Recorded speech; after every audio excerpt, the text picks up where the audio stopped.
The time has come to unveil the secrets of the haunted city.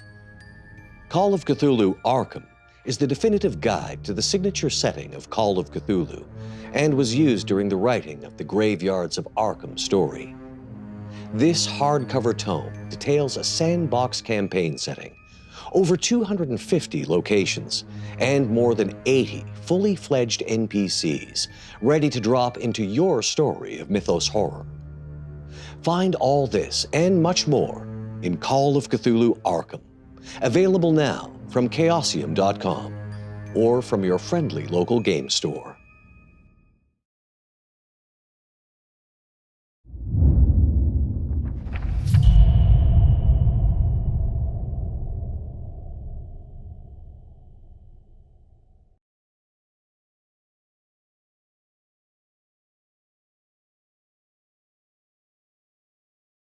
Greetings, gentle viewer, and welcome back to Graveyards of Arkham. My name is Mark Meer, and it is my grim pleasure to serve as your keeper of arcane lore. But a keeper is nothing without their players, so let's meet mine. Hello, I'm Noura Ibrahim, and I'll be playing Big Betty Briggs. I'm Josephine McAdam, playing Detective Vic Mason. Patrick Logan, playing Dr. Archibald Desmond. I'm Lucia Versprille, and I'll be playing Theodore Holt. When last we left our investigators, they were, of course, in the witch-cursed and legend-haunted city of Arkham, Massachusetts. Specifically, outside the Arkham Athenaeum Club. You've all visited this place before, but this night, you've trailed an odd assemblage to its doors. The women who call themselves the Lacewings, if, in fact, they are even vaguely human anymore. 3 members of the Daughters of Grace, and your acquaintance, Pippa Franklin, who has been brought to this place in a nearly catatonic state. You observe them all enter through the main doors, and the sun is setting. You know that some manner of ritual is being conducted at the Athenaeum tonight. The question is, what are all of you going to do about it? We have to go in. We have to stop this. Agreed. We don't have much time to waste. As we approach the Athenaeum, do I see anybody on the outside guarding it, or? Anyone inside? Yeah. Other than the ladies? I assume you were following at a discreet distance. Yes. In fact, as I recall, Betty managed to do a very successful drive roll. Yes. Which allowed you to tail them with, you think, outraising any suspicions, not being spotted. That means that you did see them enter at a distance. When you're approaching, are you approaching stealthily? Are you merely driving by to case the joint? What's your approach? And you are, of course, in a car, which you stole. You found it, thanks to a successful luck roll, you found it idling on the street outside the Dinsley house, or a few blocks away. So you do have a vehicle right now. How would you like to handle this? So we get out and try to approach stealthily. At least. Yeah, we Vic gotta will get a try. closer look, but right now, we are terribly outnumbered. Perhaps we can find a back door or other. There's windows on the building? There are windows in the building. Were the lights already on when we pulled up, or did they turn on as the ladies are entering? There are lights on the building. It's a large building. You suspect that perhaps some lights are always on in the evening. There are certainly lights on the outside of the building by the entrance, by the main entrance. There do seem to be some lights on in the upper windows. Okay. But the building is not lit up from within. It's not as if all the lights are on. Okay. And with that, the few lights that you can see are dimmed. The only lights that are on now are the ones by the front door. If you hadn't seen the party enter the building and had just come upon it now, you might think it to be deserted, closed for the night. Let us hurry. I say we move quickly and as quietly as possible. Yes. Let's go. We're doing that. Trying to be quiet. Yes. Now, Archibald, you were asking if you spotted any guards, sentries. Yes. Let's get spot hiddens from all those who are attempting to make that I would also like Can to do. do that. evaluation. Failure with a 94. Hard success. Regular success. Hard success. Betty and Archibald, you're quite certain that there aren't any posted guards. There's certainly no one evident, and with your hard successes, you're also sure that there's not anyone on the outside of the building hiding or concealed. Excellent. I think the coast is clear. I think we can approach. Do you want to check the outside looking in first, or should we just go right in? I think time is Of the the essence. essence. I assume you're casing the building somewhat, or is your intent to just Yes. run in through the front doors? No. Let's see if there's any I would other like- doors yeah. or anything Yeah. around the back, perhaps. Very well. It does take a few moments. It's a fairly large building. Running. But your observation, and again with those spot hidden rolls, you of course see the main doors through which the party you're following entered. There is a small side door, and there seems to be a tradesman's entrance at the back as well. Perhaps the back door will be less looked at. Preferable. I should also mention that there are ground floor windows in the tall Georgian style. These probably would be easy to break, but very noticeable and almost impossible to get in that way without being undetected. There are some windows on the first floor. They're smaller. Some might be easy to force open, but you would need someone fairly small to enter. You also see there's a large glass dome on the roof. But again, breaking through that would make a lot of noise.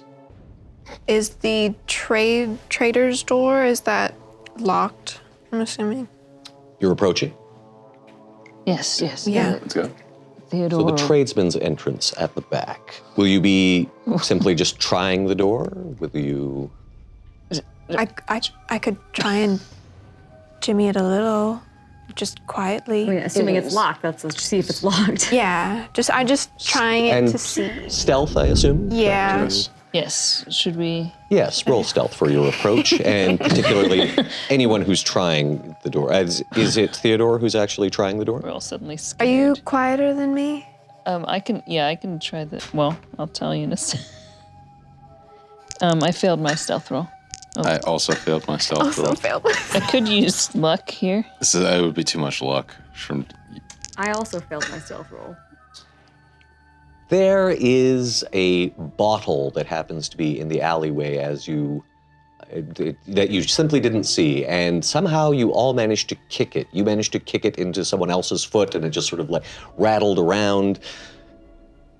The sound echoes. Question. Are there a lot of cats in Arkham?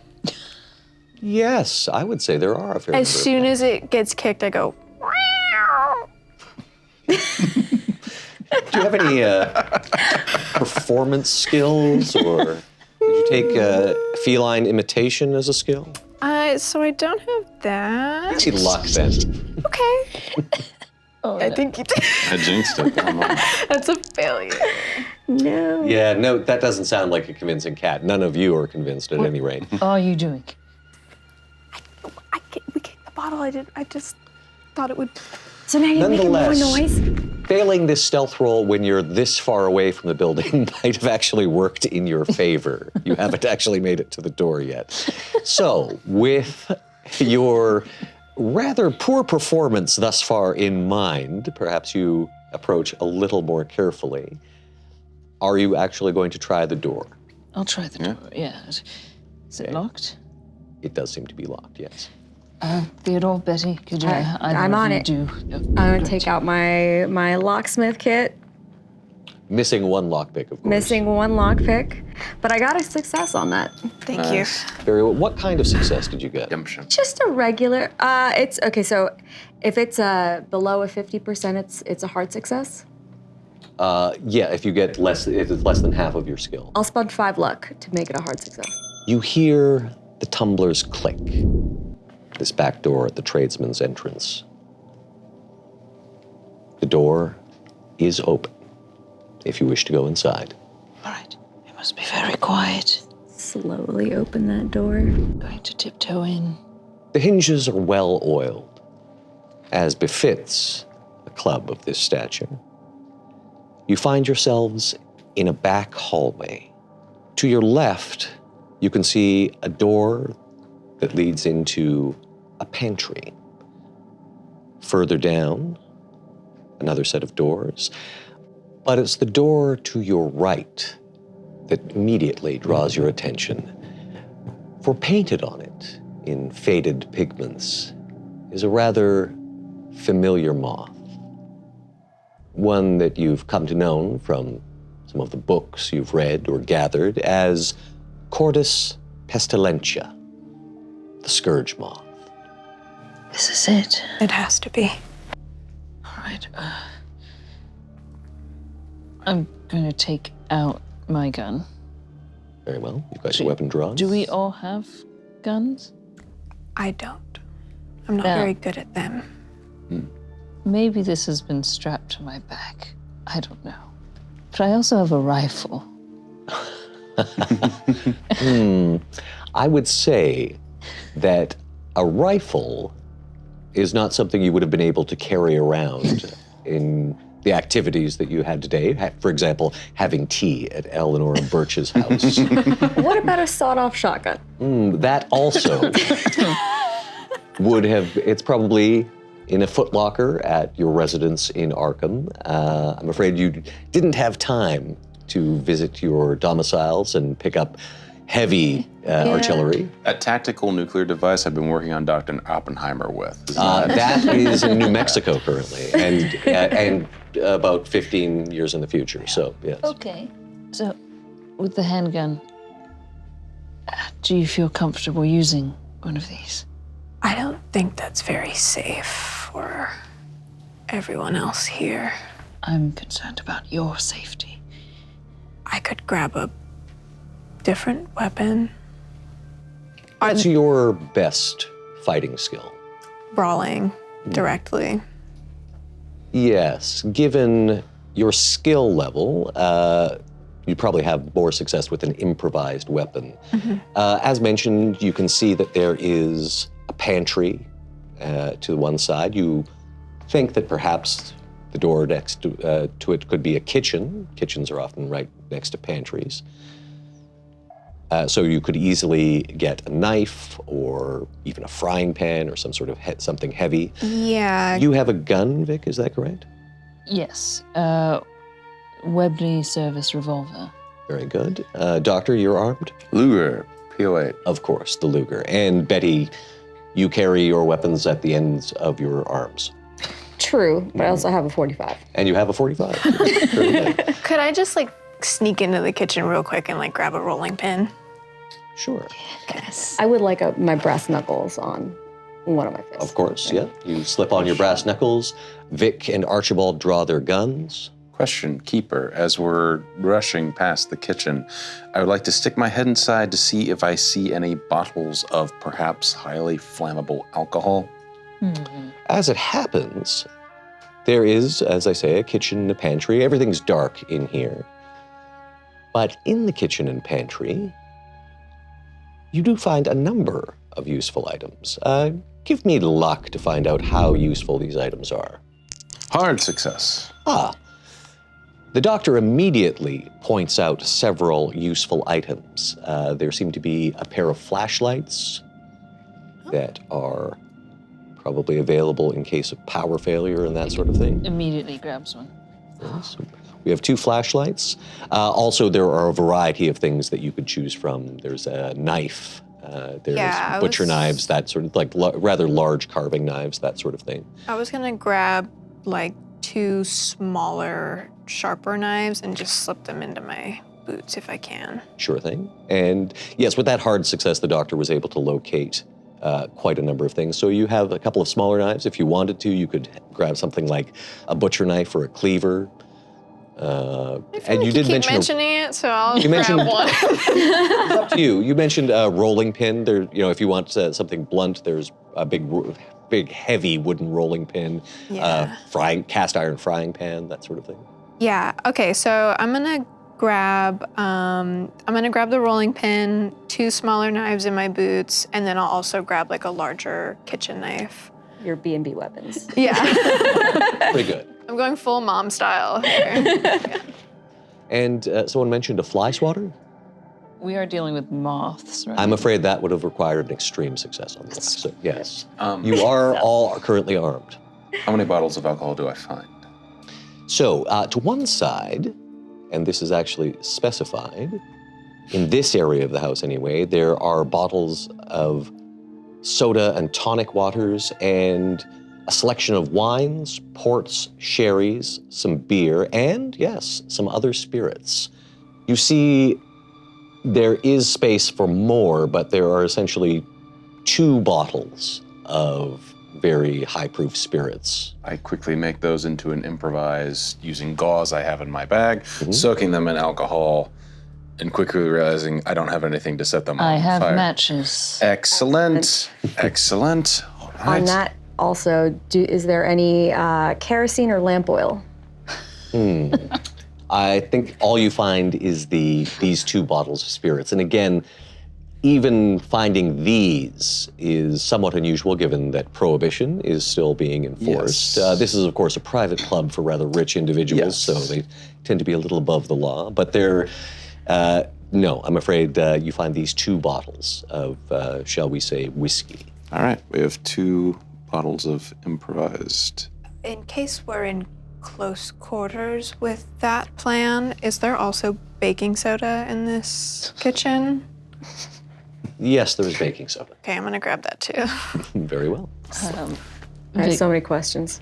Vic does turn on their flashlight. Very good. Who has the other flashlight? I need my fists. I Okay. probably will not be carrying a flashlight. I can do things with one hand. I have a handgun and so I'll carry the other So flashlight. the 2 of you who have guns drawn have flashlights in the other hand. Yes. So I'm assuming you're returning to that rather interesting door. Yes. Very good. As I say, it's an old painting. It does seem to have been made some time ago. And as you gingerly test the door, it is indeed locked. I will attempt to unlock it. Very good. Let's make your lockpick roll. Do I hear anything on the other side of the door? Good. Listen, please. Certainly. While they're doing that, I'll keep an eye out in the hallway for anybody. And Failure. I got a 6. Hard to say. Success. and that is a success on my locksmith. Very good. The lock is actually very old and thus relatively easy to pick for someone of your skill. There are stairs leading down, a narrow stone staircase leading into some sort of cellar or undercroft. I draw my gun and turn on a flashlight. Slowly make my way. Shall we? Yeah. Should we close the door behind us or leave it open? I'd close it so that they don't follow us or know that we're down there. You close the door behind you. Oh, I'll go first. And are you attempting to be stealthy as you head down these Yes. stairs? Very well. Please roll stealth. Hard success. Nice. Success. Failure by such a margin that it's not a fumble, but it's such a margin that I can't recover it with luck. Yes. Bottles are You clinking. misjudge one of these steps. They're actually quite uneven, very old stairs in stone, as I said. And you actually clatter your flashlight against the wall, so it rings out through the staircase. Could I? But you did close the door behind you, this rather heavy door, so hopefully. And then hard success for me. Everyone else is moving quite stealthily, but one of you is effectively wearing plate mail. So, Doctor, did you have to bring all of those syringes? I didn't know what I'd be encountering. Apparently I have. I've used far more than I thought I would. at the bottom of the steps is another heavy old door, Is it locked? I'm gonna similarly painted with a cordis pestilentia, rather. Will you try the door? I'm gonna attempt to just see if it's locked or unlocked. Also locked. All right, I'm gonna try this again. And I should mention, the cordis pestilentia is much larger on this door. Oh. That is another success. Very good. Much like the door at the top of the stairs, this lock is very old, and you manage to open it. Open You- and slowly go in. You enter a stone-vaulted undercroft. One cannot help but be reminded of some sort of temple. Oil lamps throw yellow light and shadows flicker across the walls. Within the stone vaulting, painted on the old brickwork, are a set of murals, a variety of images. The first one, a plague doctor, thousands of pale figures behind it. Another, a powerful female warrior atop a hill. Her body is made up of many smaller figures. A Sumerian goddess, a long black tongue snaking down, standing before a ziggurat. And an image which seems very familiar. A kind mother, angelic, with her arms outstretched. In all of these images, the main figure is female and stands with her arms outstretched, exactly as the same as the figure in the Daughters of Grace icon. On the floor, in front of the image of the kind mother, are 9 large earthenware jars, each over a meter tall. They're perfectly arranged in a line, perfectly spaced. So there's 9 of these jars and 9 of these women. Do they have lids? They do, Okay. though they don't appear to be sealed. What do you think's inside? Oh, we should check.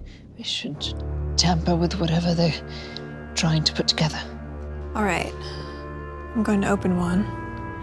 And I'll lean down, but before I touch the lid, I'm gonna grab the handkerchief around my neck and I'm gonna wrap it so it goes over my nose and my mouth first. And then, like, very carefully take the lid off and look inside. Very well. Inside, you can see what looks like large fragments of rough earthenware pottery in irregular, almost organic shapes. Can I reach my hand in? Yes? And I'm gonna grab one. Does it just look like a smashed version of the one I'm looking in? No.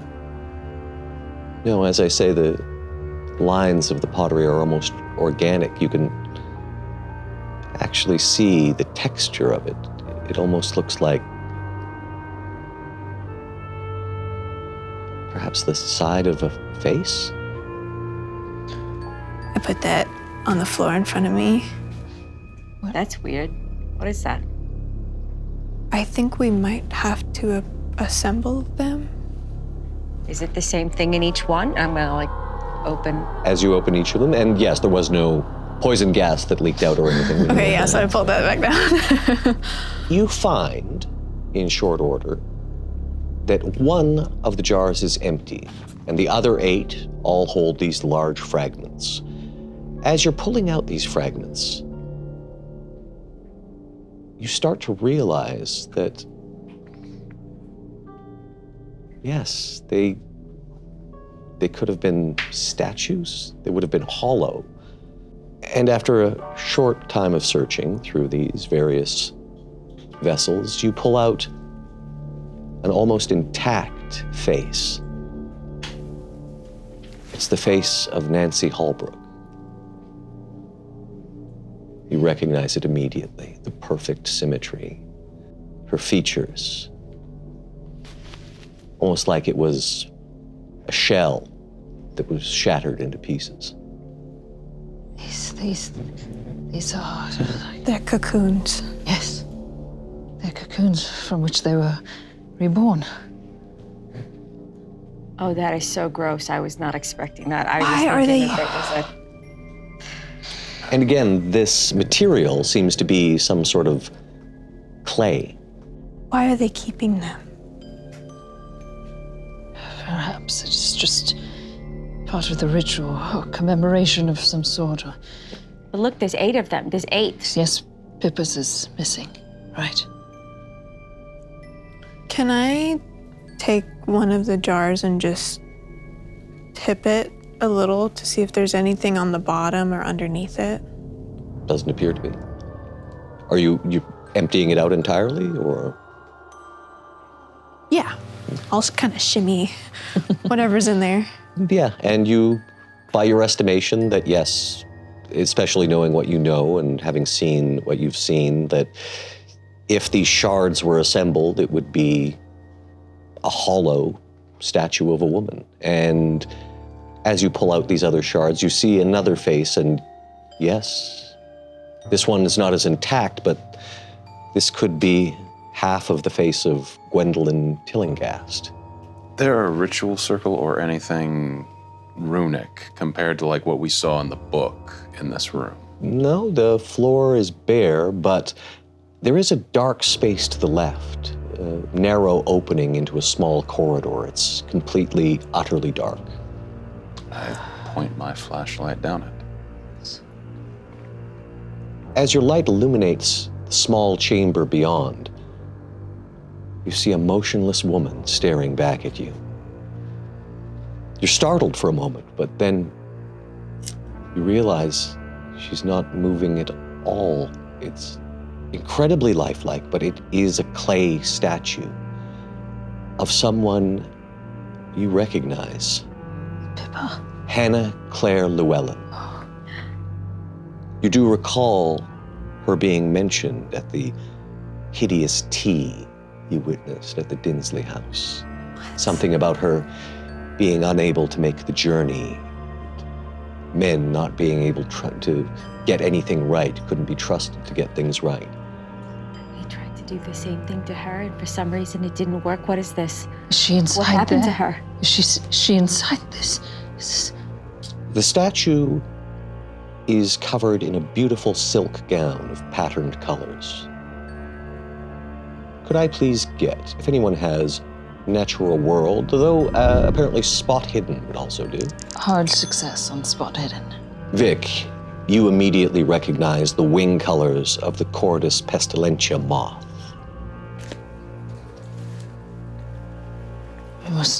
We must break her out. Well, what if we have my hands like over her face, and like once I get to the shoulder, I just punch it and try to break it. Very good. As you get close, just before that punch happens, I'll let you know what you see. On close inspection, the skin has a fine series of cracks, but it seems painted with stunning realism. As you punch it, I'm going to say you just hit it because it is a stationary object. Please roll your damage. Okay. 6. 6 points of damage. Yeah. Okay. This bursts open.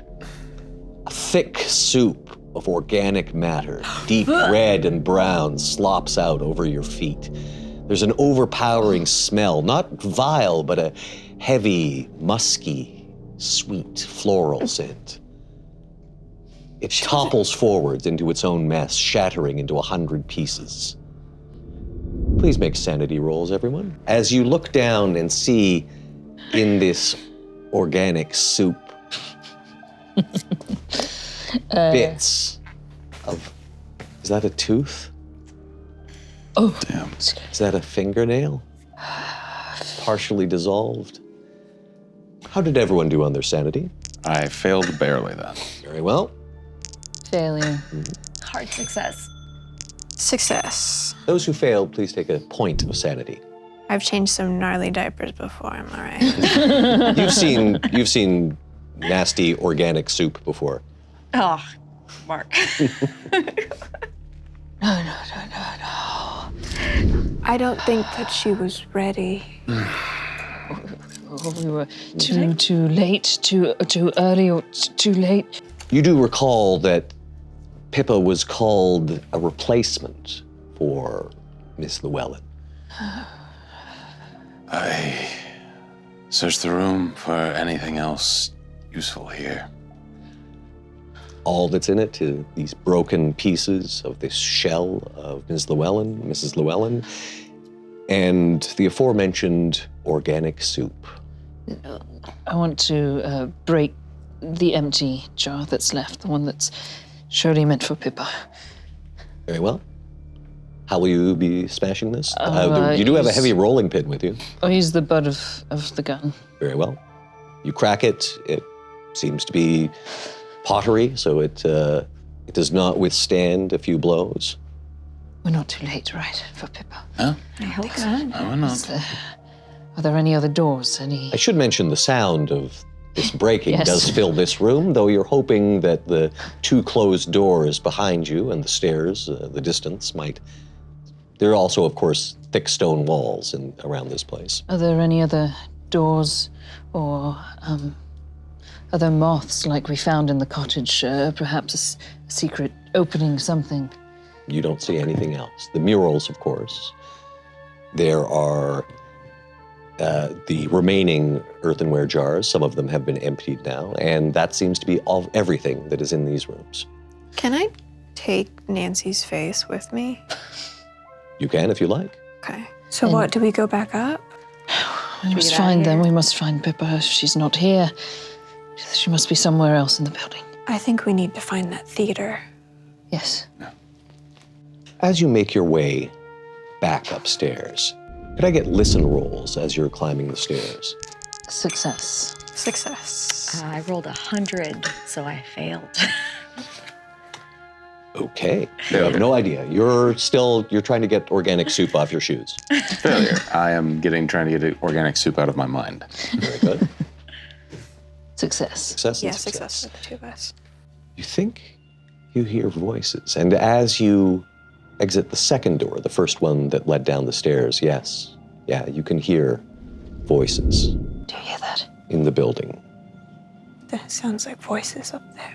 I'm glad you hear it too. Where's he coming? Does it sound like they're coming this way? Does it sound like a bunch of ladies? You would say masculine voices. Oh. You are currently in the hallway. The tradesman's entrance that you came in through is to your back. To your left, the pantry and kitchen. You can see the hallway leads down.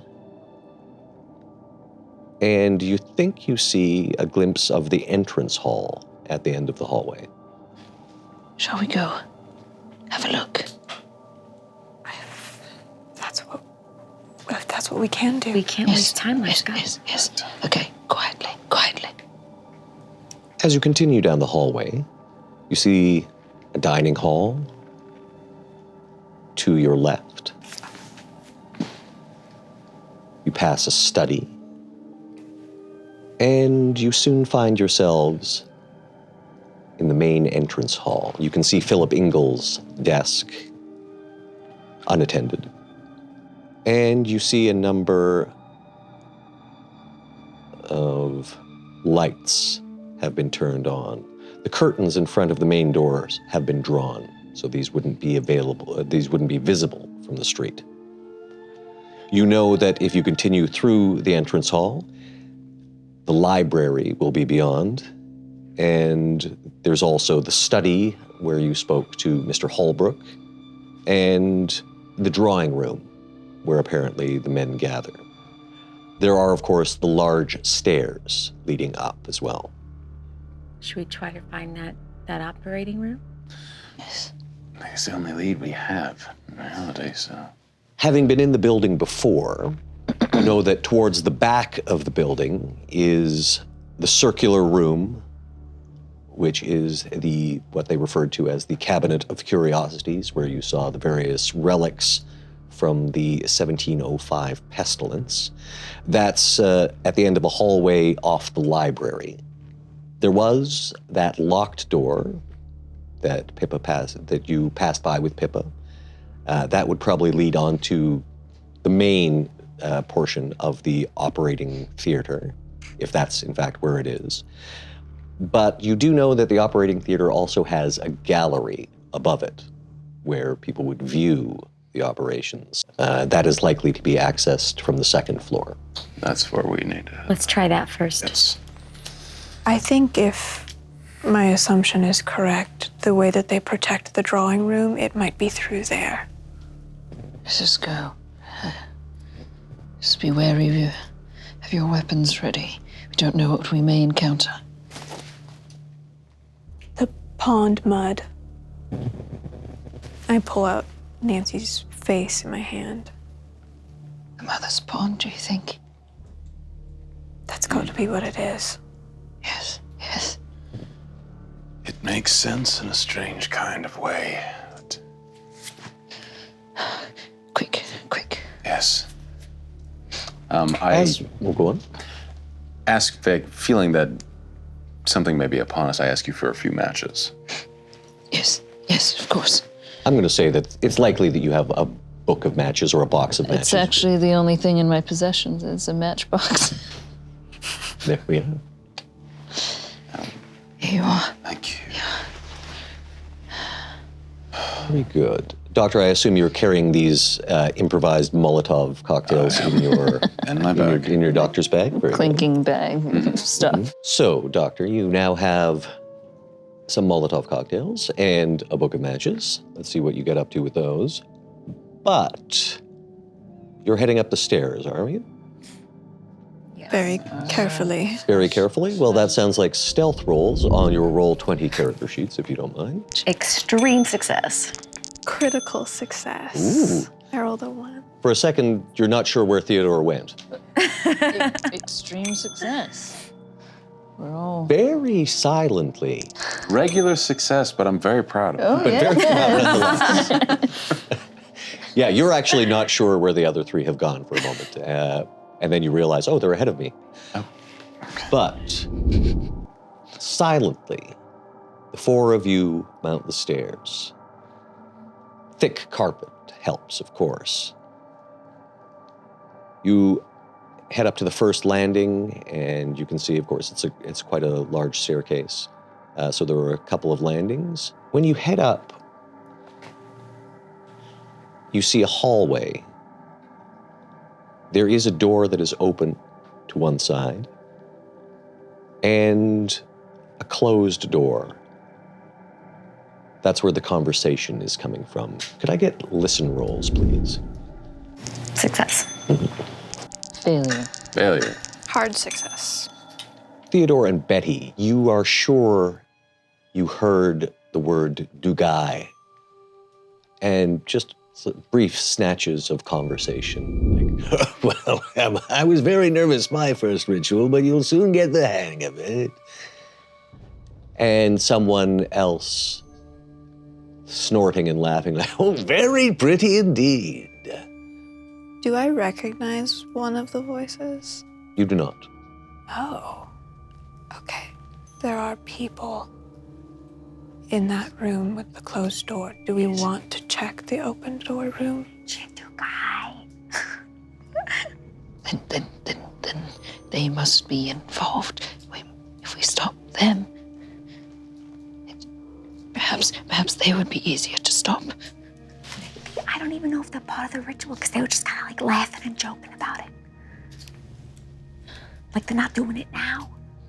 I say we continue forward stealthily until the moment becomes apparent for it to break. We have this closed door in front of us and an open door. Like, are they in separate directions? They're basically on either side. So there's a hallway leading down. You can see there's a door that's open, there's some light spilling out, and there is a pair of double doors that's closed. Can I just like peek in the open door real quick? Mm-hmm. Yeah, you see, again, sort of a well-appointed study. There seem to be comfortable leather chairs and that sort of thing. And you see a rack on which are hung a a couple of ceremonial robes. The rest of the rack is empty. How many robes? 2. Should I grab those? Might as well. With my critical success, can I go grab those very stealthily? Yes, I'm going to let you, again, being very generous, I'm going to let you continue to operate on those successful stealth rolls, including that crit. So yes, you in particular, because you got the crit, you sort of sneak into the room, nab the robes, and you're back in the hallway, barely a whisper. As I mentioned, the voices are coming from beyond, but they don't seem to be like they're coming directly from behind the door. They seem to be some distance, and they're actually, now that you're close, they might be coming from the lower level. Oh. This could be the gallery overlooking the operating theater. Let's quietly open the doors. Quietly opening doors. Again, I'm letting you go on that stealth roll. Wonderful. You see, as mentioned, a gallery. Basically a long balcony surrounding this room. There doesn't seem to be anyone up on this level. As you creep closer to the sort of railing that's around it, you can see that there are men gathered below. This is where the voices were coming from. The men are wearing fine 3-piece suits over which they wear robes, similar to the 2 that you collected. They seem rather jovial. They're sort of patting each other in the back and engaged in conversation. There's small groups of them, but they do seem to be sort of getting into position for something. We must strike now. There's an air of tangible excitement, like before a performance or of eagerly anticipated theater. Could I get spot hiddens, please? Success for me. Success on spot hidden? Yeah. Success. Success. Extreme success. Right. It's 100. Oh, yes, yeah. So that was, but that wasn't on stealth. That was on spot hidden. Spot hidden. Yeah. So, yeah. You're examining the fine robe that that Theodore retrieved. It's very soft. It's good fabric. Amongst these men, those who made their spot hidden, there is one of the men, younger than most, is somewhat ashen-faced. The rest of them are quite jovial and excited, as I mentioned, but he frankly looks like he's in shock, and several of the men come up and pat him on the back, grasp him by the hand. He barely seems to know where he is. He's really out of it. At this point, you can see 2 of the other men sort of hustle him into position. Seems like he's a newcomer here. He doesn't quite know what to do, but they seem to show him where to stand, and they all take their positions in a sort of formation. As from the end of the room, door opens, and a familiar figure walks in. Holbrook, Mr. Holbrook, dressed in ceremonial robes. 2 assistants, it seems, dressed in sculptor's smocks, wheel in 2 large barrels, either side of the central operating table in the middle of the room. They scoop out large dollops of thick, clay-like mud from the barrels with large trowel-like tools. They smear the mud over the table. Their actions are swift and smooth, and very quickly there's a bed of thick clay in the center of the table, almost its full length. The watchers chatter excitedly. The assistants walk back through the double doors at the end, and Holbrook slowly walks to the foot of the table and waits. The room falls silent. He confidently addresses the room. Good evening, gentlemen, and welcome. We of the Arkham Athenaeum Club are gathered once again. Tonight, we join hands with our brother George Franklin, he points to the ashen-faced young man, as we elevate his good lady wife, Pippa, to the ranks of our gracious lacewings. We are especially honored this evening to be joined by none other than the founder of our feast, she who has made all of these wonders possible, Miss Eleanora Birch. There is applause from the robed men, cries of, "Hear, hear! Bully, bully! Bravo!" The doors swing open. The assistants wheel in a gurney carrying a body under a white sheet. 8 lacewings, including Anna and Nancy Holbrook, walk alongside, smiling. And at the head of the procession is Eleonora Birch, dressed in ceremonial robes. The watchers begin to chant a low, slow, repetitive Gazanir, Gazanir, Gazanir, Gazanir. The assistants lift the body onto the operating table and step back. Nancy and Anna lift the sheet slightly with one hand and rapidly trowel the mud underneath, starting at the feet. They move up, pulling back the sheet as they go. They are very careful not to expose the body until it is covered in mud. The chant continues. Gazanir, Gazanir, Gazanir. Finally, the 2 lacewings, Nancy and Anna, reach the shoulders. The white sheet is carefully lifted away. It is Pippa Franklin.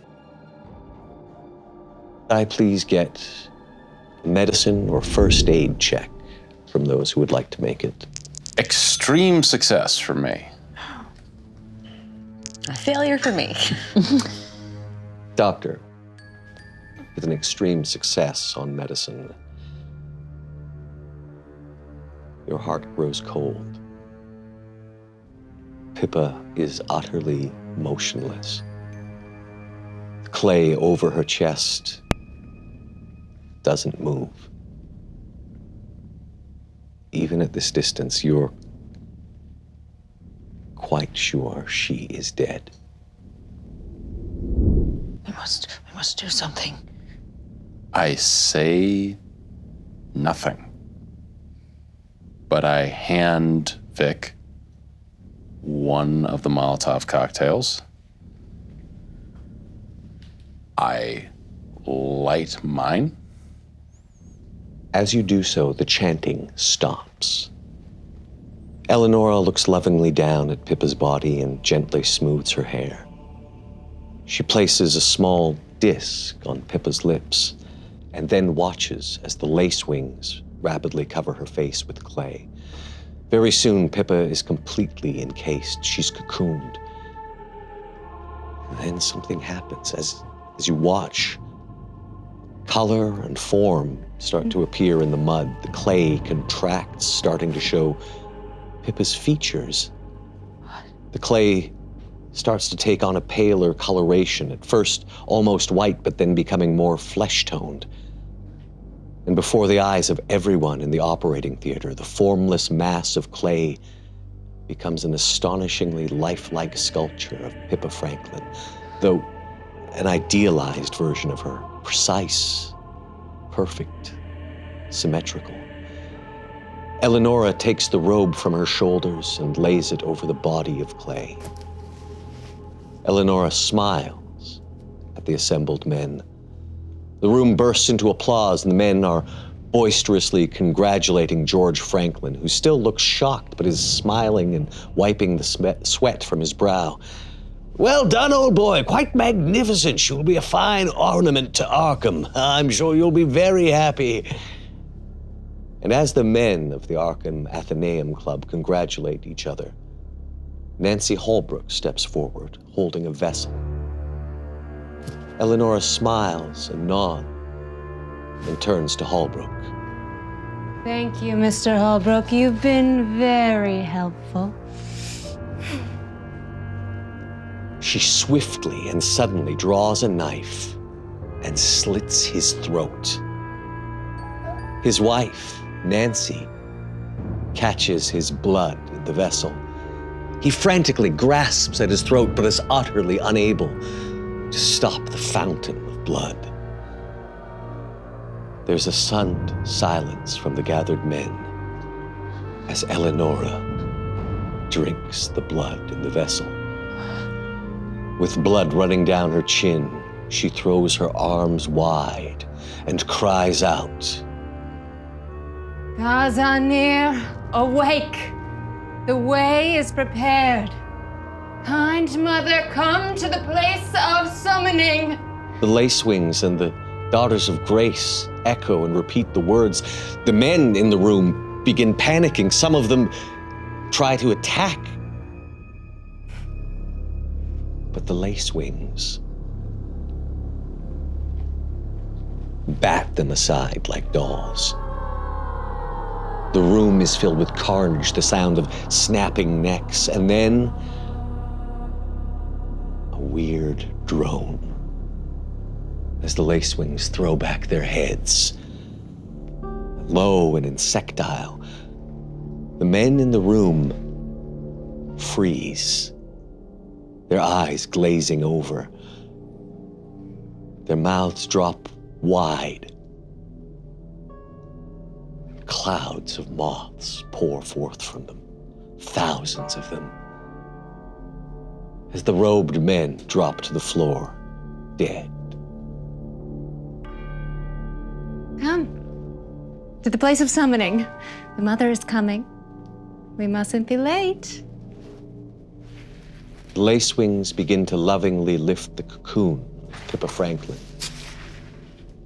Investigators, what actions would you like to take? I immediately light the Molotov cocktail. I hand one over to Vic, and I hand this over to you.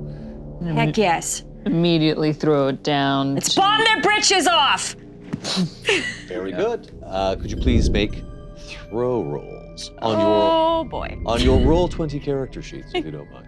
I'm gonna spend luck. Now, you can also push it if you like, though, I mean, it is a Molotov, but yes. Okay, I'll push it. I will push as well. You can't use luck on a push roll? You can't. It's very unlikely I pass this roll. I think So I should. you would like to burn that luck? Okay. That's a lot of luck to burn, but yes, you can feel free. You know, luck's gotta run out eventually. This is true. And Betty? I'm gonna push. I'm gonna like stick my thumb out like I'm aiming. Okay. I can't use luck on No, the second Cannot one. use luck on a pushed roll. I failed twice. Betty. So, Betty, you failed a pushed roll. I'm afraid the Molotov, it was a bit slippery. It slipped out of your hands and burst on the ground beside you. You are not directly hit by it, but it did. Oh, you're luckier than you were when you made that roll. You're going to take 2 points of damage, and your pant leg is on fire currently. Oh no. You might want to extinguish that. Meanwhile, Vic, you burned luck on this, so yeah, what are you aiming at there? Yes, who is left? What is below us? The closest to you would be the lacewings. Eleonora is basically almost out of the room thus far, but you've got any number of the lacewings. Let's go for Nancy Holbrook. Very good. All right, so you hit Nancy Holbrook with Don't this. need her, we have her face. We have her face. You do have her face. She might not after this. The Molotov collides with Nancy Holbrook's back, and she screeches as she goes up in flames. She does not seem very happy. However, it does not drop her. She spins around. All of the lacewings spin around. Run, Immediately, run. their gaze locks on all of you, peering over the railing. You've just leaned over to throw it. They see you. Nancy is on fire. You can see her perfect face burning, one half of it engulfed in flames. She screeched when it hit, but now she's smiling. They're all smiling. We are in combat, everyone. As you do. Yeah. I believe we have Betty with the highest dex. Betty, you're currently on I fire. am on fire. It's not as bad as it could have been, but you're probably going to want to deal with that. Yeah, can And I take my hat off and just kind of pat the fire off with my hat? yeah, you can attempt to extinguish that way. Could I, because everybody kind of took an action before combat, could I, as soon as Betty failed that, could I pull the baking soda out of my back and distinguish it? Give me luck. Give me luck. because you did very specifically take that baking soda in case of something like this. Hard success. I'm going to say that yes, when you saw the Molotovs coming out, you just as quickly started pulling out the baking soda. So that is in your hand and ready when it is your turn. Okay. Right. I So don't like that you weren't confident in us, but I'm glad that you. Well, in case I had to throw one. very good. So Betty, you're spending this round just trying frantically to whack not these be on- flames out with your hat. Yes. All right. Our next 70 dexterity was. I think that's me. That is you. All right, excellent. So you are up and you have this in your hand already. You empty this box of baking soda over the burning whiskey that is all over Betty's leg. I should mention that a large patch of the floor beside you is also on fire. Sure, but we're running out of there, right? Yeah, sure. What do you care? You don't care about the carpets in Let this the place burn down. Yeah, sure. So, I'm going to say that between the frantic whapping with the hat and this box of baking soda being emptied over you, you are no longer actively ablaze. Who is our 60 dexterity? That'd be me. There we go. Pop over, take a pot shot into Nancy's smiling face, and then begin running backwards. Also aiming at Nancy? Yes. Is it because she's the one whose name you know? Yes. It helps, Yeah. but It also it would be, if I didn't know her name, the madam who is on fire currently. That's another way to describe There you go. her. All right, She's- Nancy is on fire and you do know her name, so you're going She's to the take a one shot who at was her. first creepy towards us, right? Yes. First luminous face we saw. Yes. Her face is particularly luminous, with half of it being on fire. Can you push a combat roll? Yeah, normally you cannot. Okay, then this is a failure then. All right, the bullet ricochets off the floor beside her. Okay, and I begin moving backwards. Very good. Vic, what would you like to do? I, too, will shoot at Nancy Holbrook. Very good. Roll it up. Hard success. Roll your damage, please. 9 damage. 9 points of damage. You fire your gun, and the unmarred half of Nancy's face is no longer unmarred as you tear a huge chunk of it away. You can see exposed teeth as she continues to smile. What? And does seem to be moving rather jerkily now, but the other lace wings, they move with astonishing speed. You see them disappear from your view. The room is ablaze, of course. There are any number of corpses lying on the ground, and of course, the room is filled with moths. What is your next course of action as we jump up to the top? Betty? Gotta make that face symmetrical, and I pull out my gun and try to shoot her. She has, with the rest of them. She has Yeah, they've all, bounced? Oh, because okay. you're up on the Oh. second level, and they've basically, there's Got it, obviously got it. doors on the ground floor to this room. But there are all of these moths now. And there are moths filling the room. They don't appear to be biting you this time, because you weren't directly in their path. But they are fluttering around the room, and you're up a level, so you can see them mostly fluttering below you. But they will probably fill this upper half of the room shortly. There is a door immediately behind you, the ones that you entered. Yeah, I'm gonna try to go down to follow them out, wherever they've gone. Very good. So you exit, running out, back into the hallway, and I assume you're heading down the stairs? Yes. Okay. Theodore, Do the moths seem to be attracted to it? like moths to a flame? Yeah. Yeah, they're fluttering about it. Okay. Then I'm gonna say that's fine and leave it. And I'm gonna, can I like use my turn to try and pull Vic out with me? Like out, like cause we're leaving. So I'm gonna kind of try and like assist. Cause I have a feeling that Vic might need some assistance. Very well. So you do.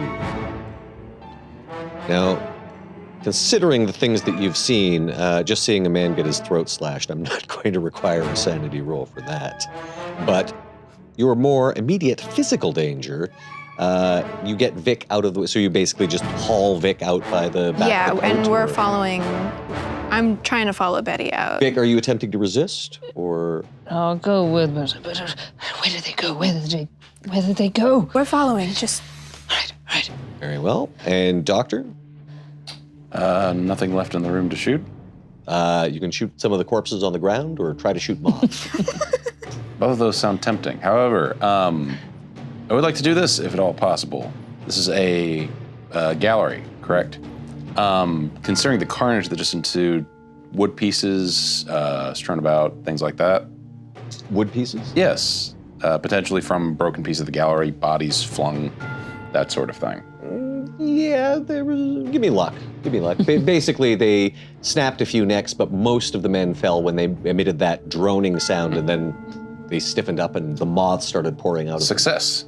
Success, yes. There is some broken wood. One of the bodies was, let's say, one of the men whose necks was broken was hurled into a railing, so there is some broken wood. I would like to, if at all possible, wrap the end of that in gauze and make a makeshift torch and take that with me.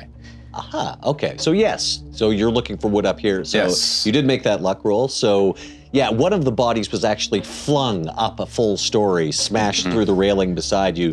He's lying dead on the ground there, and there was some broken wood, so you managed to grab a piece of railing. As I do, I look at the spore and I said, can't feel sorry for you, chum.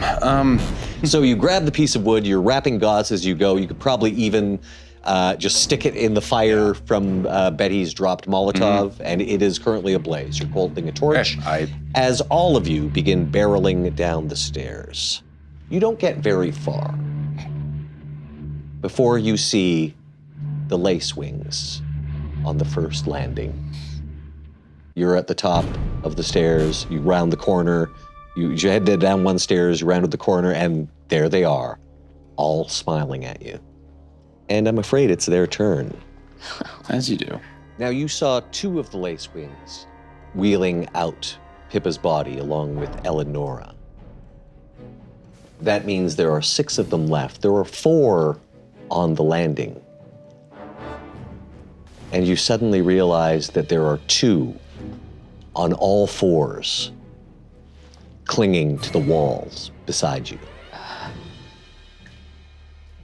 They open their mouths, and that same low hum, that insectile hum, this time directed in your direction.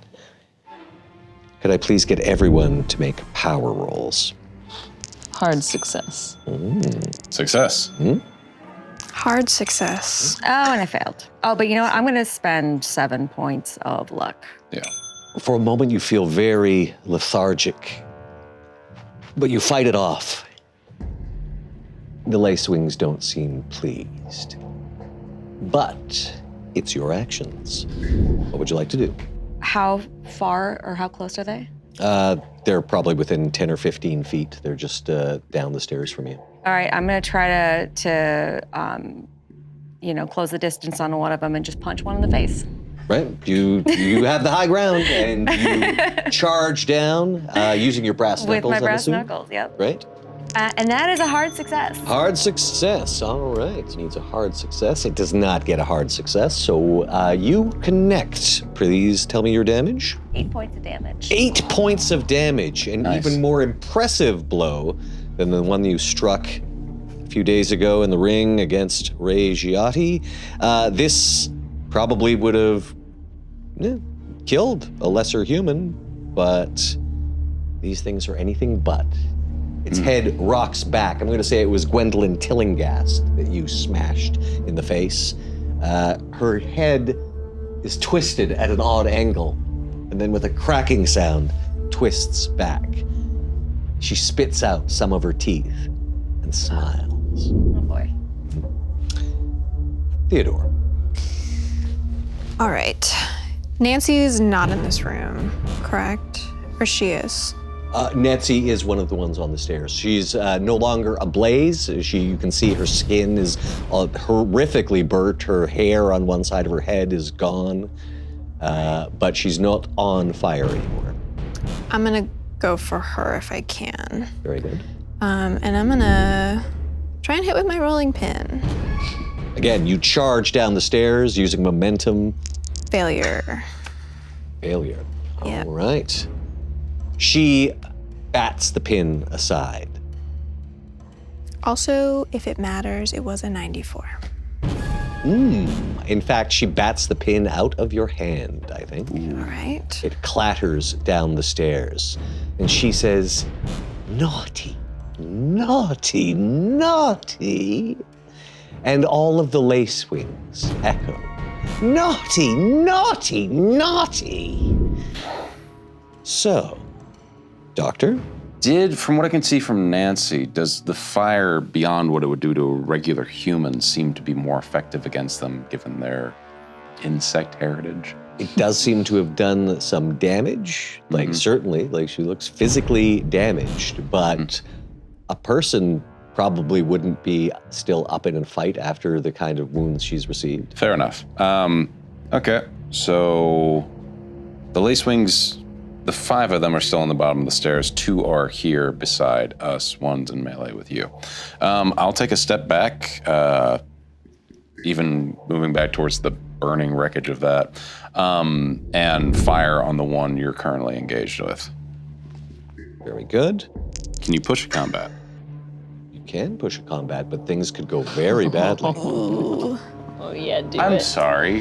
Things are already going badly. They be. This is Call of Cthulhu. Things can always get worse. Do it. Your gun turned into a moth. I'm going to push it.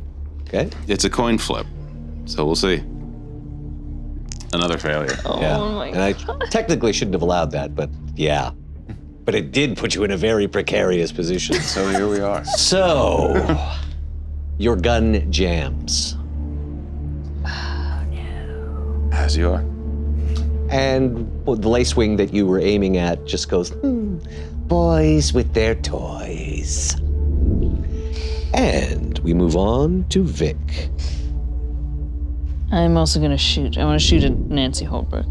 Very good. Critical success. Critical That's success. nice. Please roll your damage, and you will be doing, Get her. you'll be doing maximum damage Going to get and her. impale as well. That's his. It is 10 damage. Yeah, okay. What's the 4? And then you got? another Oh, dice on plus the damage on 4? top of that. So that is Oh, 14. that is a massive amount of damage. Nancy Holbrook rocks back and tumbles down the stairs, but still seems to be twitching. Yes, we're going to get her. We're going to get her. Very good. Now it's the Lacewing's turn. Betty, you were directly in front of one in combat with it. Yeah. Yep. With Gwendolyn Tillinghast. She's trying to grab you. Could I get an opposed strength roll? Hard success. Nice. It doesn't beat extreme. Man. As she latches onto you, pinning your rather muscular arms to your sides, she's hideously strong, supernaturally strong. And directly into your face, her jaw drops and that insectile hum comes out. Please make a power roll with a penalty die. And there is a function on Roll20 that should enable you to do that. I failed. That is a failure. So,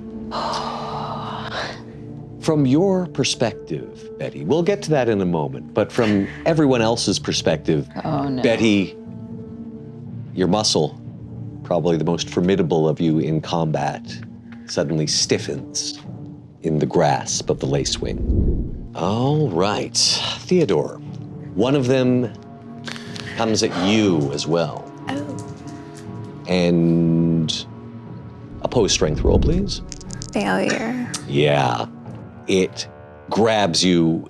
You cannot move at all. And the same thing as it opens its mouth in your face and this low insectile humming comes forth. Could you please make a power roll with a penalty die? You would roll your skill in the Roll20 app, and then in the log, you'll hit the bonus penalty button. The penalty die will replace, you'll essentially take the worst one of the two 10 results. Failure. Again, the rest of you, the two remaining investigators, see Theodore stiffen in the grasp of this lacewing. No. Your gun is jammed, Doctor. One of them comes at you. Opposed strength roll, please. Success at a 43. That is just a regular success? That is just a regular success. Not enough, I'm afraid. Can I push it? Well, no, this is combat, so no. Okay, Yeah. I will not push it then. Very good.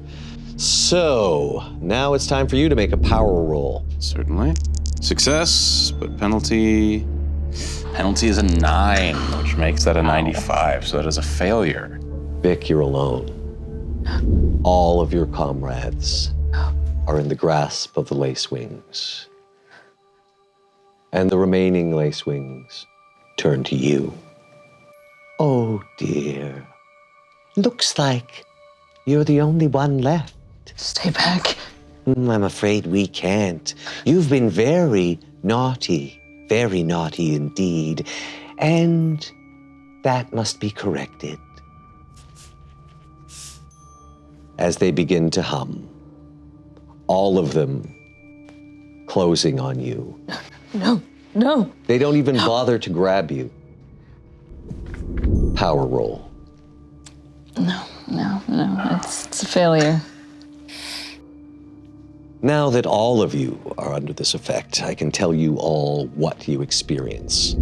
From your perspective, it's almost like you lose time.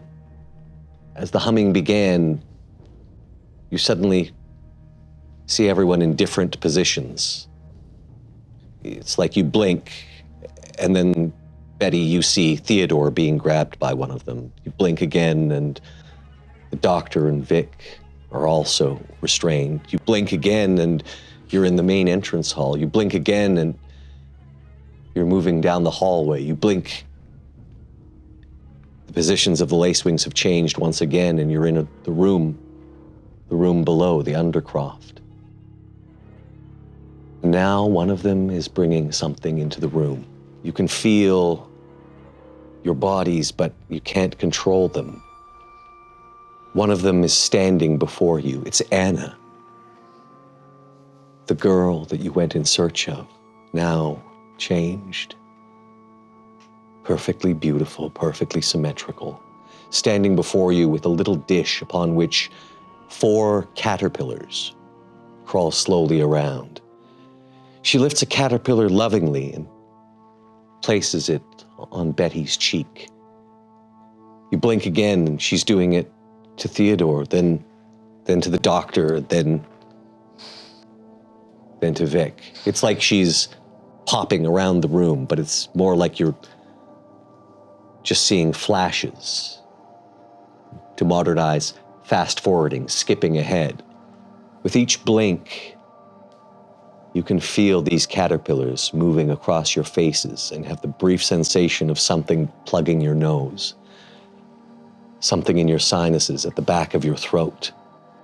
And then all of the lacewings are gone. You're no longer restrained. You're in the room below. The jars are as you left them. They didn't bother restoring them. They didn't bother cleaning up the mess of the organic goop. Clearly, they were done with these things. You feel dizzy when you try to move, a tightness and a slight fluttering in your chest.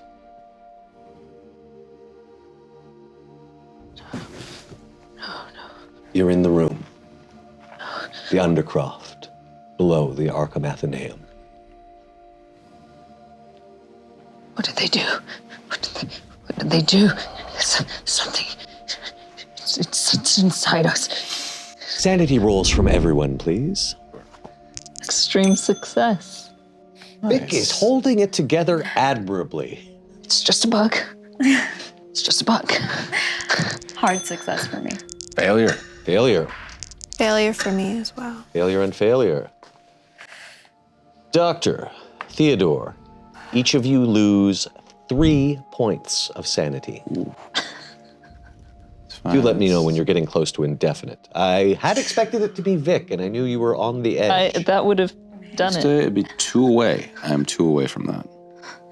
What is the percentage again? The threshold would be 1/5 of what your regular san was. All right. And I don't think you've lost quite that. Not yet, but I'm getting close. Yes. Again, I had suspected it would be Vic, but Vic, you are continually surprising. The doctor can just remove it. Yes. Yes. I violently vomit on the floor. Doctor? Yeah? Yes. Doctor. I'm sure I can. Yes. Yes.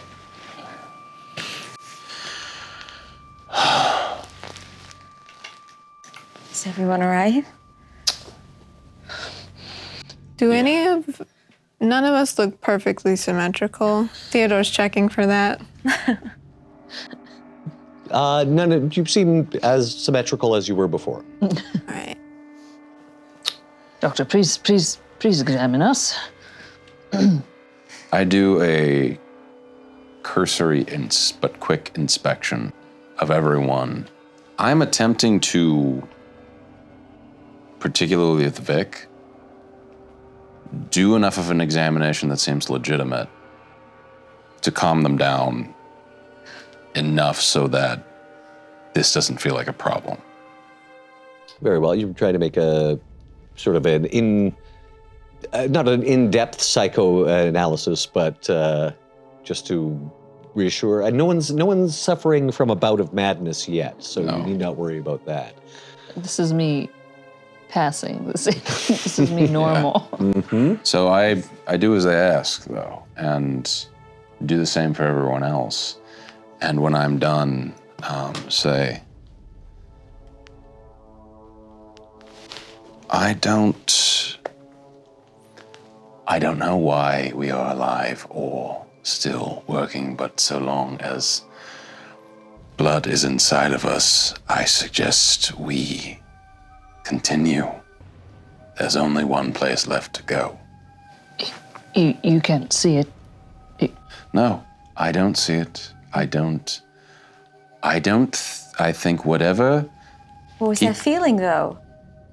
perhaps it was an attempt, but keep in mind that they have failed in these times many times before. I believe luck to be on our side. And because it is on our side, I believe we need to confront them at the only place left to do this. Yes. We cannot allow them to pursue this dark agenda any further. Of course. Right. We have to go to the pond. Yes. Can I, walk away from the group, and I'm gonna cover both of my ears, and I'm gonna talk to myself. Hello? Are you sentient? You're attempting to commune with this thing within you? Yeah, I wanna see if it'll talk to me. As you're doing that, I should mention, of course, you're in a closed room, not a terribly huge one, the undercroft with the murals and whatnot. You do hear something at the door. Did everyone else hear it? It's not terribly surreptitious as you hear scratching at the lock, and then it turns. Good. Draw my handgun. I draw my handgun as well. And the door swings open. I thought you would be pleased to see a friendly face, yes? Jeez, took you long enough. Apologies. A sticky situation, yes? Yes. Yes. Mr. Sleet, the associate of Peter Simpson, who you were introduced to at Potter's Field. steps into the room. We have been monitoring the situation. Not terribly satisfactory as an outcome, is it? They're incredibly strong. How do we hurt them? We tried shooting him, we tried lighting him on fire, we tried punching him in the face. Punching him in the face didn't work. There is a way, I think. Tell us. A way to stop this, yes, but it will require passage. You have walked in dreams, yes? Like sleepwalking? How did you know that? The dreamlands are tread by one such as I, by my people. We might take you there. And there is where the mind of this thing dwells. It dwells in dreams, you see. But we may not walk freely. You will require permission, I think. Permission we cannot grant. We must be given leave to take you, yes? How do we acquire permission? You went to the pond, the cottage. Yeah. He gestures towards your bag. You bear a book. I do. I pull it out, lay it on the ground. This book, it was penned by one who died an unquiet death. An unquiet spirit. The means to summon the spirit lie within its pages. Have you read it? Yes. There was something. There was one in there that sounded like that. We have made our researches to assist you, yes. We have found the place. If there is one thing we know, it is death. The spell. It requires what? Summon unquiet spirits. To the place of the spirit's passing, take a gift that does not wish to be gifted. At the place, call upon the spirit by name and say, "We hear your rage, but we would treat with thee. We fear your wrath, but we would treat with thee. We know why you hate, but we would treat with thee. We fear why you hate, but we would treat with thee. Accept this gift as appeasement for your vengeance." Yes, wrath. This one, she feels wrath, yes. Her death. She rails against it, those who caused it. We know where you must go. We know where you must go to speak to Goody Fowler. Will you be there with us? I cannot treat with her. You must speak. You must offer that which she requires. And if she grants leave, then I may take you to the dreamlands. I and my fellows, yes. Then, unless anyone has anything else. Goody Fowler. This is the Mother Fowler that was Is this hers? It was. It was. Did you take care of the boy? Yes. Mr. Sleet adjusts the small, round sunglasses he's wearing. Again, for apparently your own sake, he keeps himself concealed in his overcoat with upturned collar, scarf, and hat.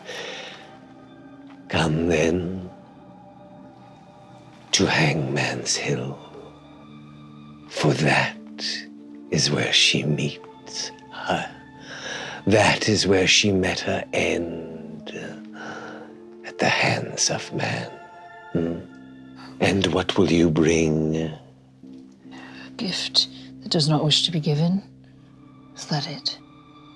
Well, what could that be? I can think of ways. I can think of gifts that would not be given, but... Perhaps you already bear what she wants. Perhaps you are the gifts.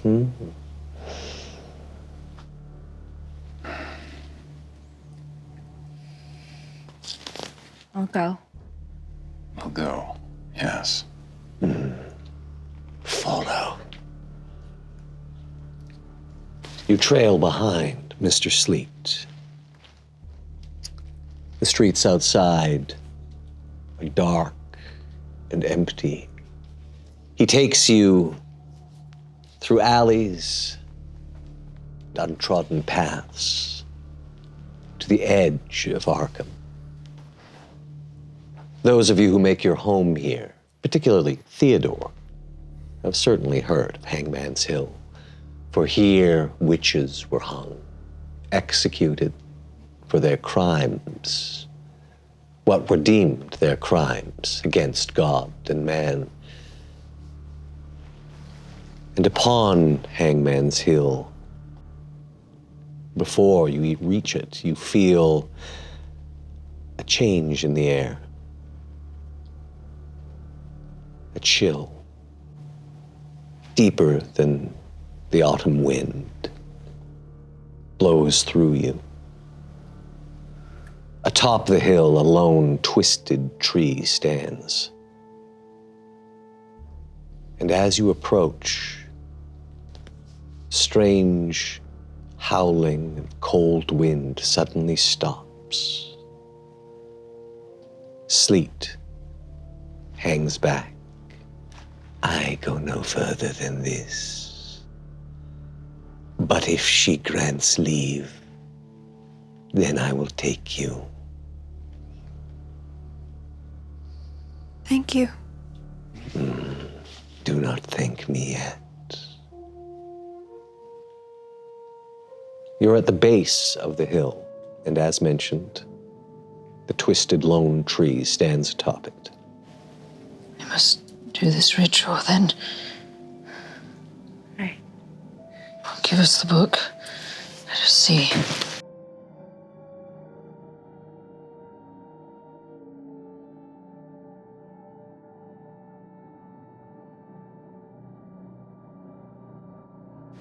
Are we ready? As we'll ever be. We to the place of the spirit's passing, take a gift that does not wish to be gifted. At the place, call upon the spirit by name and say. So first the name.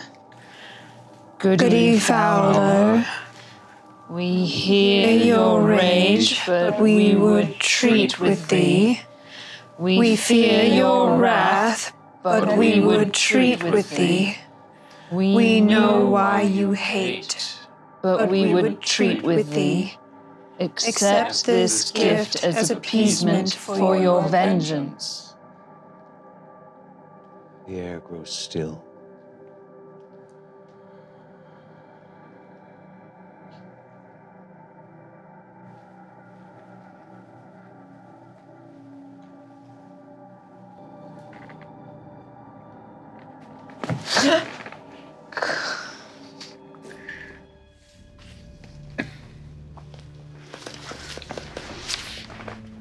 Above your heads, you hear the sound of rope creaking. Above them, Goody Fowler swings on the end of a rope. Her face, lolling forward, looks straight at you. A bright white fire flickering in her eyes. The rope rots away, and she floats down to stand in front of you.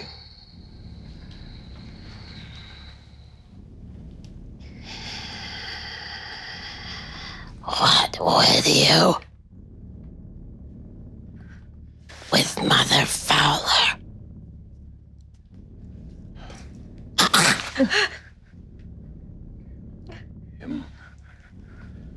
We need your assistance to walk the dream.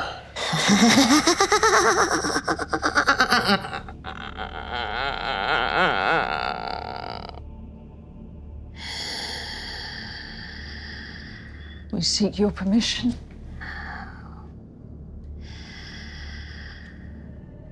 You cannot walk the dreams unless you have bought Mother Fowler a present. A present. A gift, a gift, a gift, a gift, a crooky, crooky, crooky gift. What kind of present? What kind of present? What would you give to have what you wish? What would you give to Mother Fowler? Would you accept my lucky coin? Do you wish to give me your lucky coin? Yeah, take it. Please take it. Silly, silly, silly. Bad, bad, bad child. The words in the grimoire. A gift which does not wish to be given. I will take another gift from you, lady. I don't know what to give. That which you bear around your neck. My necklace? Yes. It bears your heart within it. No, you I can't. would take it. I would take it. Please, not this. Or I will take your heart. Please, you don't understand. It's the only thing I have left of Alice. Please don't take it from me. Come on, Betty, you can do it. But you don't know. You don't know it's how much this means to me. You don't know. The clawed It's the hand. only thing I have left. The clawed hand reaches out and snatches the necklace from your neck. The chain snaps. And when Goody Fowler opens her hand, it is empty.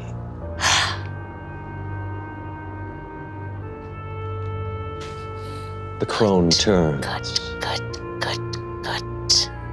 child. You a man would dare to come and treat with Mother Fowler. Yes. I would take much from you, as you took much from me.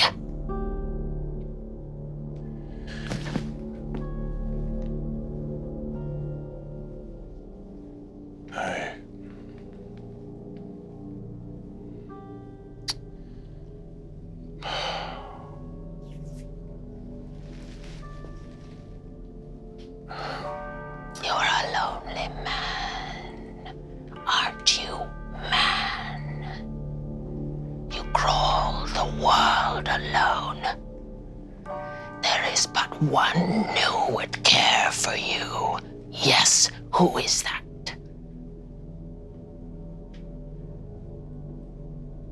Oh, I see the tears. You're breaking my heart.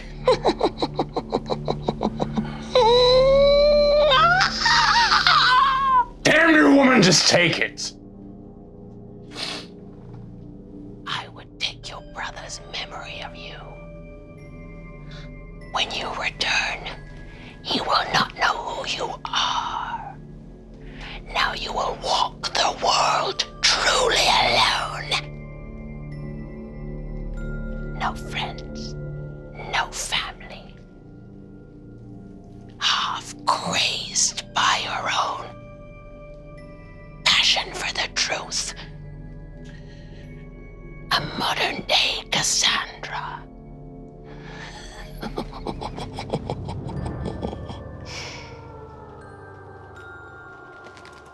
Give me your hand. Her clawed, bony hand is like ice. What a sweet, sweet memory.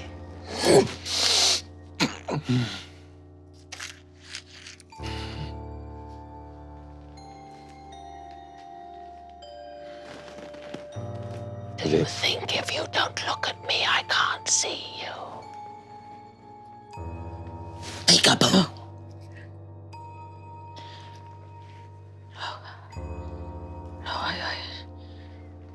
I'll give you whatever it is you seek, if it means that we can find an answer to all this.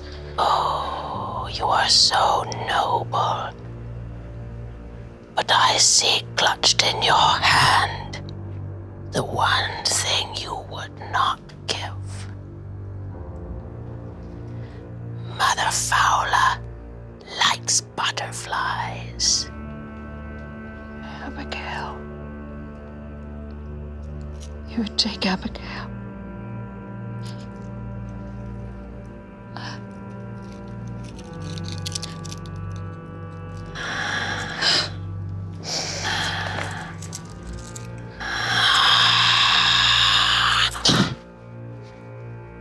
Bony claw closes around the keepsake, the preserved butterfly wings. Yum, yum, yum, yum, yum, yum, yum, yum, yum.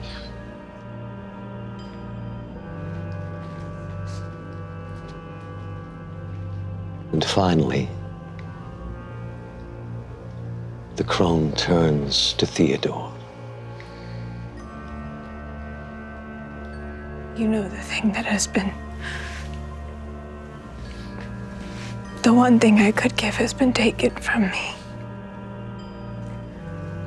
You know that isn't true. Theodore hoped. I will give you something else. What would you give? The night in the woods, when I took Hank there.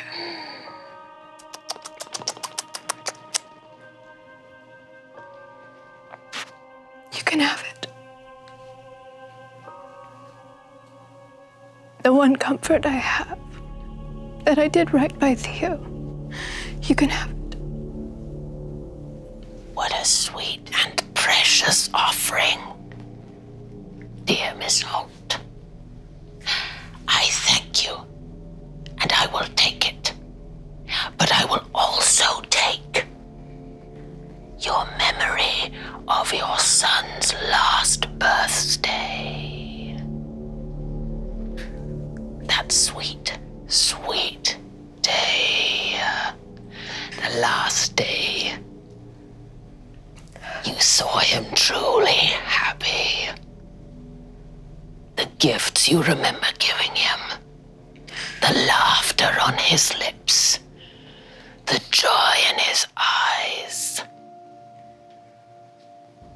I will drink it up like butter. Very well. Dogs! And with that, you see them crawling from the shadows. Their pale, rubbery skin glistening in the moonlight. Sleet's people, scrabbling, loping towards you. A flood of them. Coming towards you, arms outstretched, eyes glittering, broken, misshapen teeth gnashing. They stop and look towards Goody Fowler. They incline their heads, and then they are upon you, grabbing you, lifting you, washing over you. Thank you, my children. Thank you. The ghouls, for that is what they are, surge, lifting you and carrying you across the graveyard as if on a fast-flowing river. Behind them, the cackling laugh of the witch fades on the wind.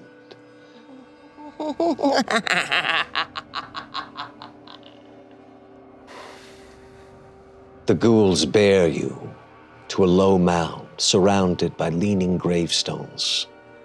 The pack growl and snarl, their bodies a surging, agitated mass. But in the center, tall and still, in his coat and hat, the form of Mr. Sleet. The ghouls start to lift you up to look at him, and their baying, their growling grows silent. Sleet pulls away his scar, revealing his face. No muzzle like the others, but the skin, like theirs, pale and rubbery, a feral cast to his features. The mind of the god resides in the dreamlands, yes. The god was defeated before. She came before and was cast down. She remembers how she fell. He steps in close to all of you. We are such stuff as dreams are made of, and our little life is rounded in a sleep. The ghouls break into a wild cacophony. Once again, they lift you up, then plunge you down into blackness. You fall, then drift, then settle. You feel your feet make contact with ground and find yourselves walking on the gravel paths of a walled garden. Roses climb up the masonry. Bright summer flowers sway in a gentle breeze of a summer's day. Ahead of you, a magnificent glass house. White painted iron pillars and arches support a crystal palace of clear glass. They pull back like a sliding door as you walk inside. Tall plants carry huge green leaves that sag towards you. The gravel path carries on as a delicate shimmer of moths and butterflies dance in the sunbeams ahead of you. On a terrace, a striking woman walks, wearing an old-fashioned dress, her face warm and lively.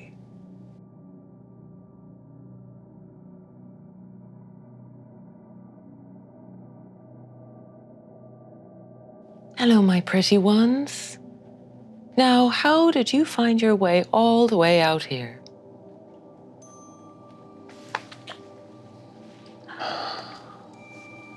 Well, it wasn't easy.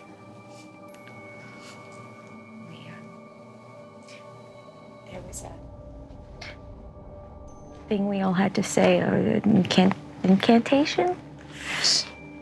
And Walked a hard road to be here.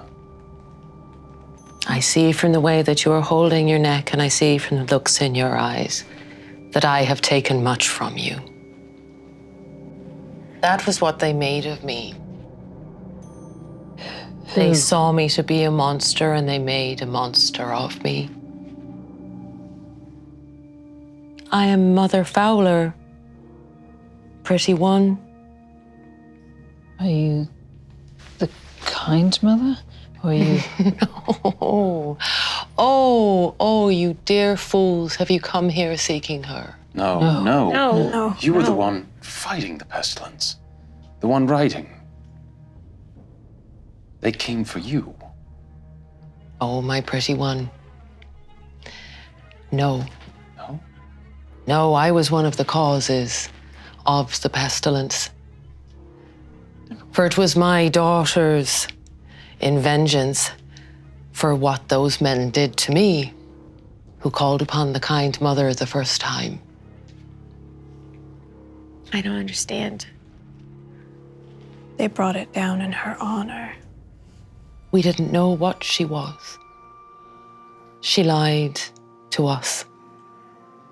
She has worn 1,000 masks, and none of them are hers. She lies and lies and lies.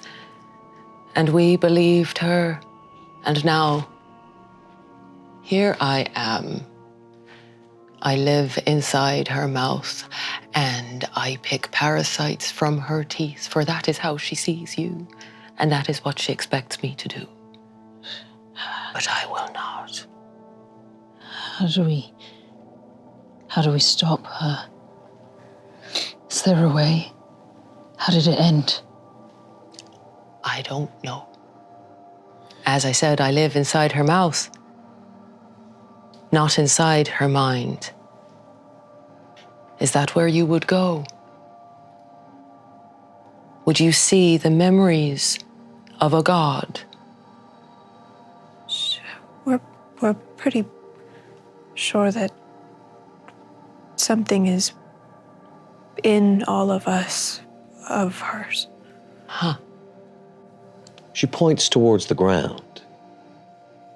And there, a caterpillar crawls, a familiar caterpillar, one that you are all intimately acquainted with. Yeah. You have given much and sacrificed so much already, my poor ones. But this parasite, which has been placed inside of you, you can probably feel it already, yes? Yes. What do you feel? To be honest, I feel scared. I don't know what's gonna happen to me. We've seen these moths come out of our friend's mouth after he's passed, and is that what's gonna happen to us? Yes. Isn't there anything we can do to stop it? Yes. Please, help us. Help them, at least. Help us. Here, you may leave this behind you. This is what you gain for crossing, for giving up so much of yourselves to the me that is now. You gain the right to leave this parasite behind, but if you would stand against her, this is a piece of her, and she would not see it harmed. So in order to help her, or to help defeat her, we need to hold on to it, is what you're saying. That's your choice, child.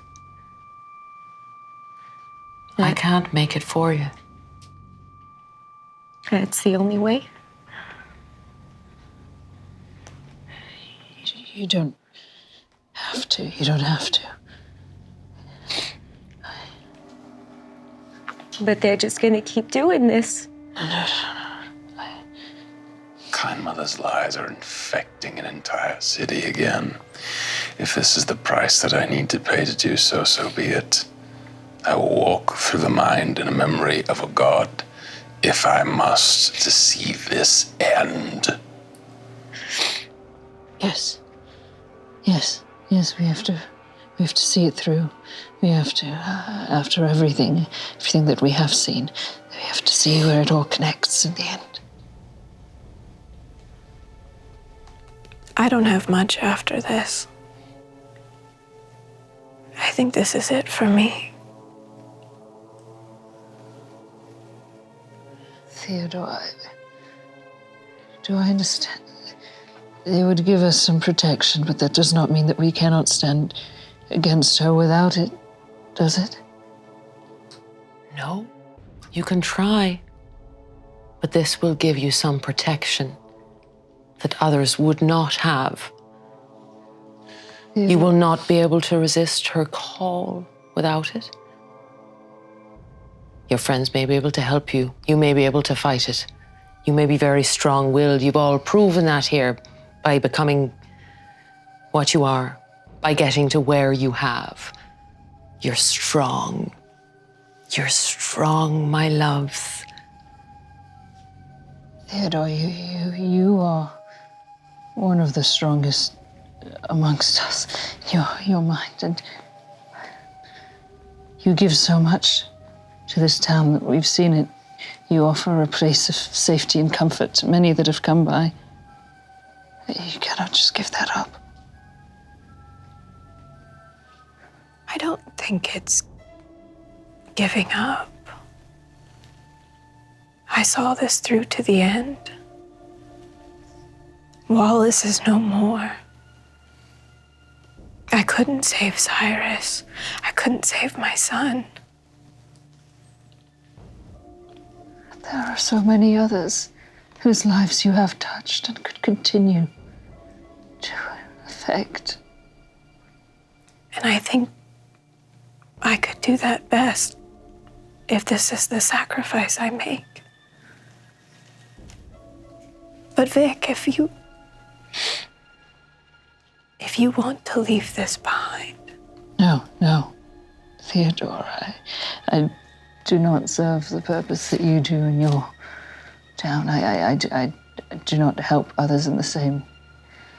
I only was concerned for you and the loss of the people that have witnessed your kindness.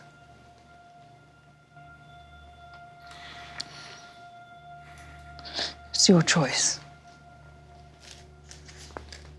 I can't let you all do it alone.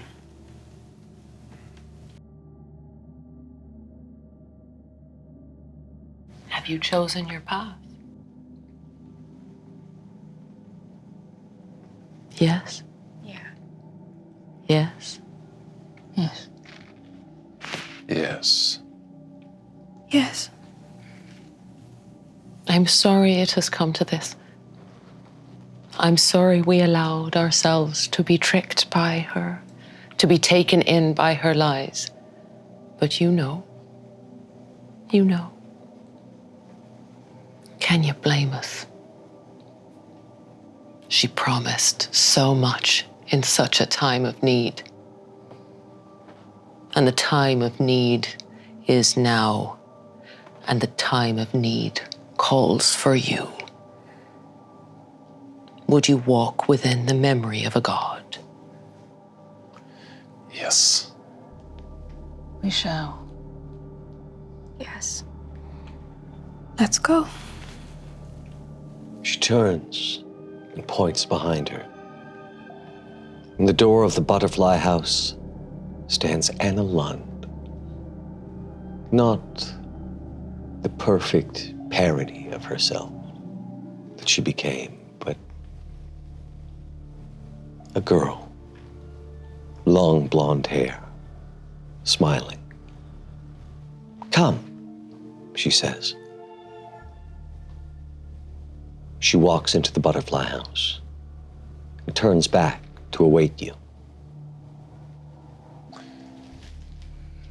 follow. We head forward. Before we go,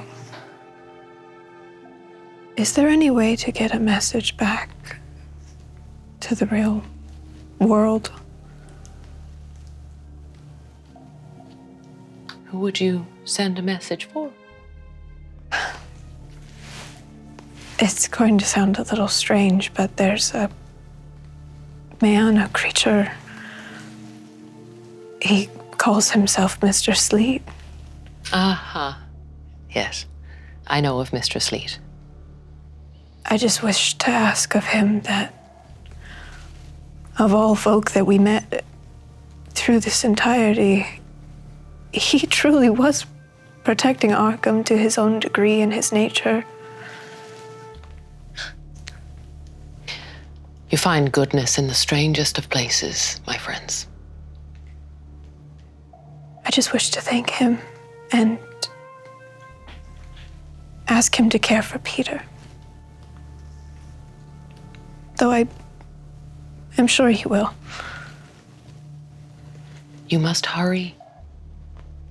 You don't have much time before she knows you're here. All right. Anna extends her hand back towards you all and beckons. Come. I follow. As you follow her into the butterfly house and cross the threshold, you find yourselves standing on a hill, looking down at a small town below. A village. Arkham, as it was in 1705. A lone bell tolls. The air seems heavy. The mist is tinged with green. When a figure rises out of the low-lying fog in front of you. It wears the heavy black cloak and the beaked leather mask of a plague doctor. It spreads its arms wide. And that's where we'll end this episode of Graveyards of Arkham. Please join us next time for our conclusion. Thank you for watching.